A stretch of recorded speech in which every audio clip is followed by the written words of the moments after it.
a 22 de abril, ya se cumplió un mes del otoño y nos acercamos cada vez con más rapidez a lo que va a ser el invierno. Ya se siente en los cambios de temperatura, las mañanas son cada vez más frescas, las tardes todavía no, pero los picos de calor duran cada vez menos. Así que hay que tener ojo con el tema de las enfermedades respiratorias, que por cierto ya por estos días están proliferando en el ambiente, y por lo mismo es muy importante hablar respecto de vacunación, de prevención, etcétera, etcétera. Y para eso está con nosotros acá en estudio la subsecretaria de Salud Pública, Andrea Albagli, a quien le damos la bienvenida. Subsecretaria, ¿cómo le va? Buenos días, gracias por estar acá en estudio. Muy buenos días, gracias por la invitación. Sí, subsecretaria, ya llevamos unas cuantas semanas, ¿no?, con esta campaña de vacunación, sobre todo de la influenza. ¿Cuál es el balance que se hace hasta ahora de lo que ha sido este proceso? Hacemos hasta la fecha un muy buen balance de lo que ha sido la campaña de vacunación. Este año pasó algo particular que no había ocurrido en años previos. La campaña de vacunación de influenza tiene en nuestro país cerca de 40 años, un poquito más incluso. Y por primera vez este año se inició el 1 de marzo. Históricamente partía como la tercera semana de marzo para todos los grupos objetivos definidos dentro de la estrategia. Y este año lo adelantamos 2 semanas porque podíamos anticipar que se iban a adelantar otra vez, como pasaba en otros inviernos posteriores a la pandemia, tanto en Chile como en el mundo, que se iba a adelantar la circulación viral. Y eso significa, en términos muy concretos, que tenemos menos tiempo para prepararnos para el invierno, y por eso comenzamos en marzo. Y eso nos ha permitido tener a la fecha un avance mucho más rápido de lo que tuvimos el año pasado. Si comparamos, por ejemplo, hoy día a esta fecha tenemos ya un 53% de cobertura en todos los grupos objetivos. Y el año pasado, en esta misma fecha, teníamos una cobertura de un 38%. Entonces, es un avance más rápido y eso era nuestro objetivo con el adelantar la campaña. Y es por eso que yo digo que hacemos un buen balance. Ahora, siempre queremos más. Nuestra meta es llegar al 85% de todas las personas que están definidas dentro del grupo objetivo, y seguimos trabajando para eso, y por eso también seguimos haciendo el llamado a todas las personas que son de mayor riesgo para que concurran para tener su vacunación completa. Subsecretaria, muy buenos días. ¿De qué nos estamos protegiendo? Porque sabemos que está, por ejemplo, la influenza, sabemos que sigue, por ejemplo, presente el COVID, a lo mejor en menor medida, pero ¿de qué nos estamos protegiendo? Porque sabemos que, no sé, de repente nos resfriamos y no sabemos qué influenza, y de repente también uno, no sé, va resfriado al trabajo y termina contagiando a toda la oficina. ¿De qué virus nos estamos protegiendo en este momento?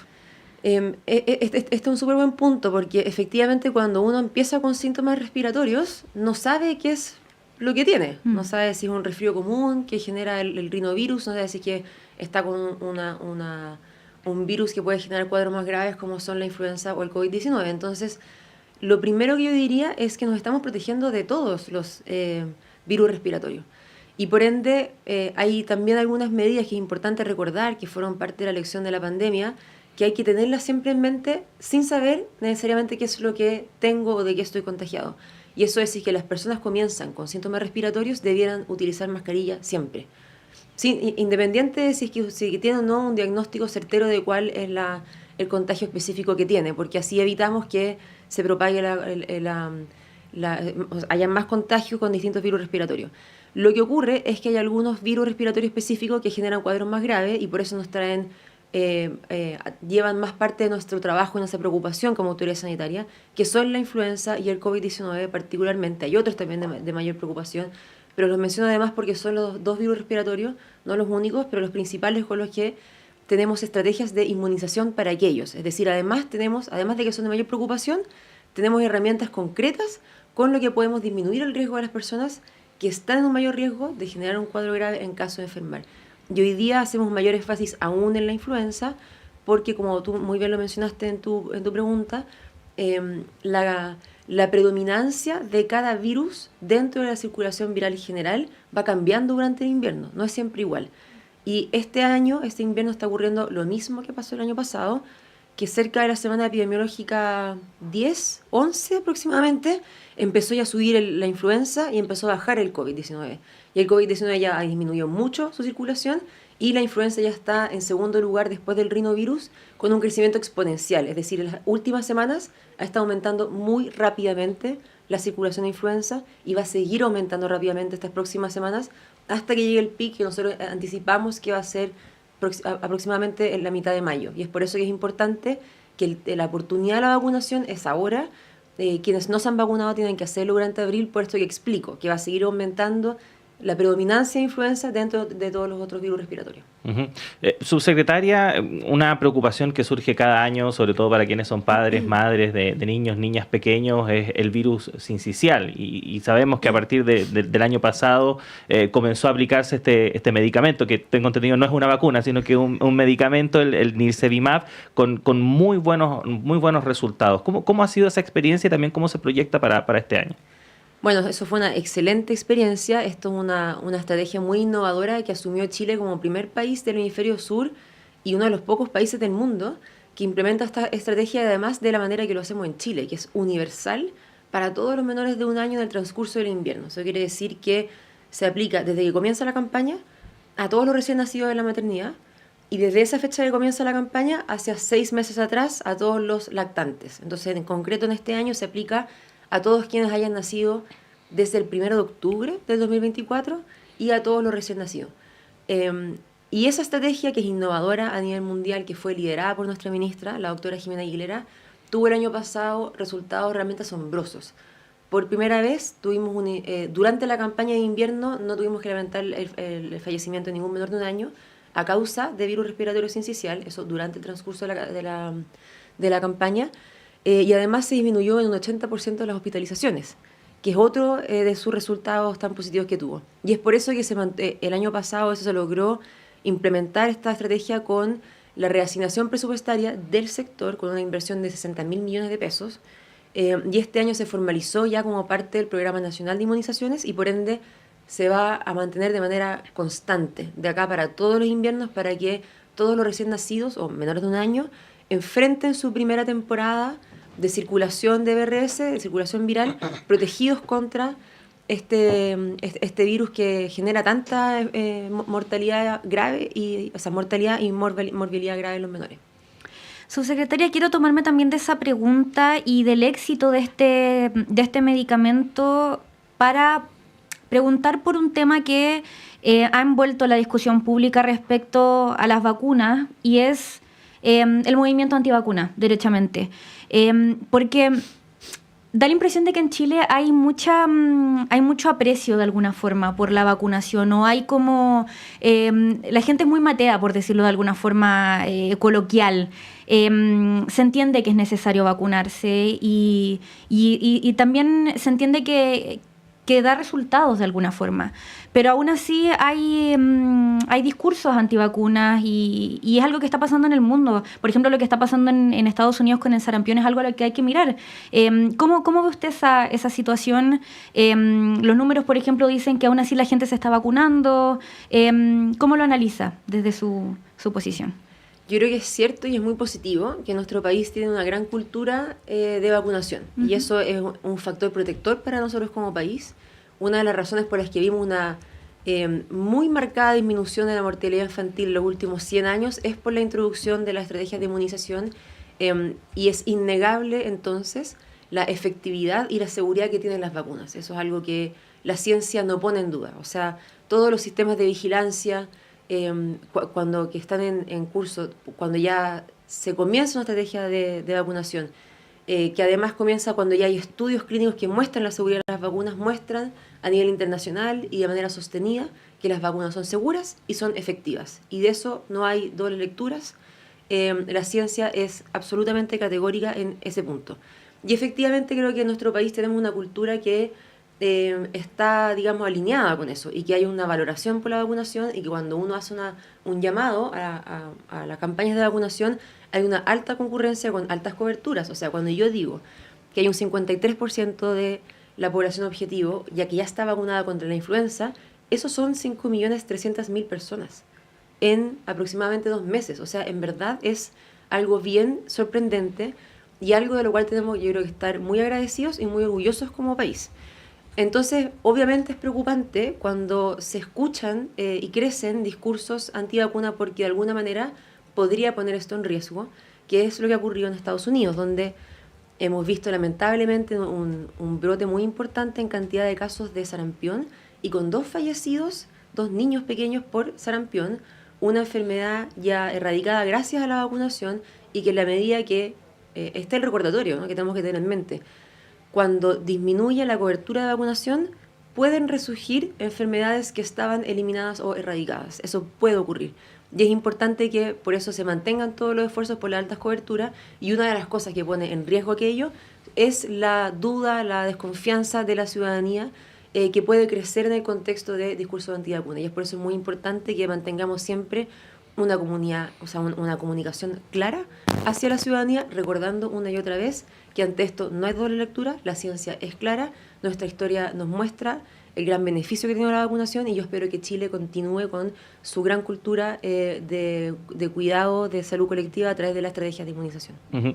Y a propósito de eso, subsecretario, de lo que mencionaba, ¿cómo nos estamos preparando también? Porque efectivamente nosotros podemos tener el mejor plan de vacunación, la gente se concientiza y efectivamente acude a vacunarse, pero si es que, por ejemplo, en Estados Unidos esta idea de que vacunarse no es bueno, nos expone de todas formas, porque en un mundo tan conectado, ya vimos lo que pasó finalmente con el COVID-19, los errores que se cometen en un país finalmente los termina pagando todo el mundo. Y leía por ahí, usted me corrige si estoy equivocado, de que incluso esto representa un desafío también para los actuales médicos, gente que trabaja en medicina, porque muchas veces se exponen a enfermedades que no conocían o que no habían visto en la vida real, por así decirlo, nunca antes en su vida, y por lo tanto hay que también, por así decirlo, prepararse para enfrentar enfermedades que, como por ejemplo la sarampión,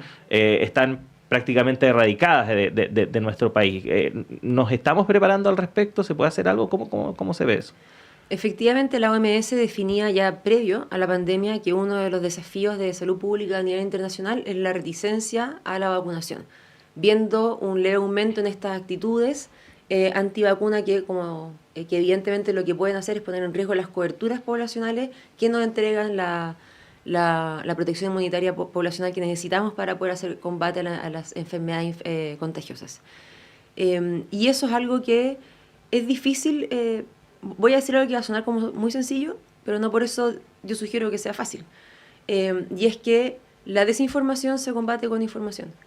Entonces, suena simple, y ustedes lo saben mucho mejor que yo como comunicadores, que eso no significa que sea algo fácil, porque las maneras en que nos comunicamos también van cambiando, y por ende las formas en que se comunica a la ciudadanía y las maneras en que se informan las personas son variadas y también constantemente en cambio. Entonces, poder transmitir información certera, precisa, verídica, de manera masiva, es efectivamente un desafío. Es un desafío de la autoridad sanitaria, y es por eso que uno de los roles que nosotros tenemos es hacer constante comunicación de riesgo, que implica explicar a las personas cuáles son los riesgos a los que se enfrentan y cuáles son las estrategias que pueden tomar para poder proteger su salud. Y eso es algo que la autoridad sanitaria tiene que hacer como una responsabilidad permanente, ahora más que nunca, y con la ayuda, y por eso agradezco que tengamos esta conversación, de todos los medios de comunicación que nos ayuden a poner sobre la mesa la información verídica para que las personas puedan entonces tomar decisiones que protejan su salud y la de su familia. Subsecretaria, quiero tomarme también de esa pregunta para quizás que profundicemos en qué hacer con, por ejemplo, llega el sarampión a Chile. ¿Es posible que eso pase? Porque, claro, yo lo digo desde la profunda ignorancia también, porque uno se asusta quizás. Yo también, que soy bien apegada quizás a las reglas, yo me vacuno siempre, por ejemplo, además soy población de riesgo porque soy asmática, entonces soy bien como apegada a las reglas, y pienso, pucha, quizás por justos pagan pecadores, ¿o no? ¿Cómo funciona eso? Sobre la pregunta específica del sarampión, en Chile hemos tenido, hay una distinción cuando uno habla de enfermedades contagiosas entre los casos autóctonos y los casos importados. Uh-huh. Los casos autóctonos son aquellas personas que se contagian dentro del país, en nuestro territorio. Y los importados son quienes vienen de viaje, ya sean extranjeros que vienen al país o chilenos que vuelven, pero que el contagio fue fuera del país. Y hemos tenido casos de sarampión desde los años del 93, creo que fue el último año específico, en que no hay ningún caso autóctono de sarampión. No hay contagios en nuestro país de esta enfermedad. Sí hemos tenido algunos casos importados de personas que se contagian en el extranjero. Y eso es porque tenemos y mantenemos altas coberturas. y de hecho Chile es reconocido internacionalmente porque su programa nacional de inmunización es muy completo y las coberturas son también muy altas. Entonces, desde ese punto de vista, hoy día tenemos una situación con una muy buena protección inmunológica contra el sarampión y otras enfermedades. Y eso es porque tenemos un esfuerzo constante de una política pública de larga data, como el Programa Nacional de Inmunizaciones que comenzó el 78, comenzó como programa formalmente, aunque las estrategias de inmunización son previas. Y eso ha sido un esfuerzo del Estado de larga data que permite que tengamos entonces este altísimo desempeño a nivel poblacional y que todos tenemos que ser parte responsable de cuidar ese legado y hacerlo fortalecer. Y eso implica entonces que aquellas personas que aún no han completado su esquema de vacunación o que tienen hijos que tampoco tienen su esquema de vacunación al día, tengan la conciencia de lo que significa esto tanto para sí mismos, pero también para otras personas, porque la vacunación es un acto que nos protege a nosotros como individuos, pero también es un acto de cuidados colectivos por la inmunidad de rebaño. Cuando hay un cierto porcentaje de personas que están cubiertas con una vacunación, eso significa que protegen a otros que no están vacunados, porque siempre hay personas, grupos pequeños, que no pueden vacunarse por distintas razones. Y la manera en que protegemos a ese grupo pequeño de personas es protegiendo a todos quienes están alrededor. Si yo no puedo vacunarme, pero estoy rodeada de personas que todos están vacunados, sencillamente nadie puede contagiarme a mí, o es mucho menos probable. Y eso es lo que se describe cuando uno usa este concepto de inmunidad de rebaño. Y yo traigo este concepto acá a la mesa porque creo que es algo importante que tengamos en mente, que yo esperaría que las personas tenemos diferentes móviles, diferentes motivaciones para hacer cosas. Algunas son individuales, pero también las hay colectivas. Entonces, para quienes individualmente no están motivados a vacunarse o a vacunar a integrantes de su familia, quizás este otro elemento de la solidaridad, del cuidado de la comunidad, sí sea otro argumento para entonces llevar a esa conducta porque permite cuidar también a mi vecino, a mi papá, a mi hermana, a mi amigo o a la abuela del desconocido con quien me topé en el supermercado. ¿Por qué? Porque yo sí estoy protegido. Entonces, por eso traigo este concepto, porque creo que una de las maneras que también podemos seguir manteniendo nuestras coberturas de inmunización es por los motivos individuales, pero también por los motivos colectivos. Subsecretaria de Salud Pública, Andrea Albaglia, agradecerle el tiempo que ha tenido para conversar con nosotros y nosotras de este tema tan importante, por cierto. Que esté muy bien. Gracias a ustedes, que tengan buen día. Gracias, subsecretario. Nos vamos a una pausa rápidamente, son las 8:02. Ya llega Patricio López para continuar con el programa. Connie, nos reencontramos mañana. Nos reencontramos mañana.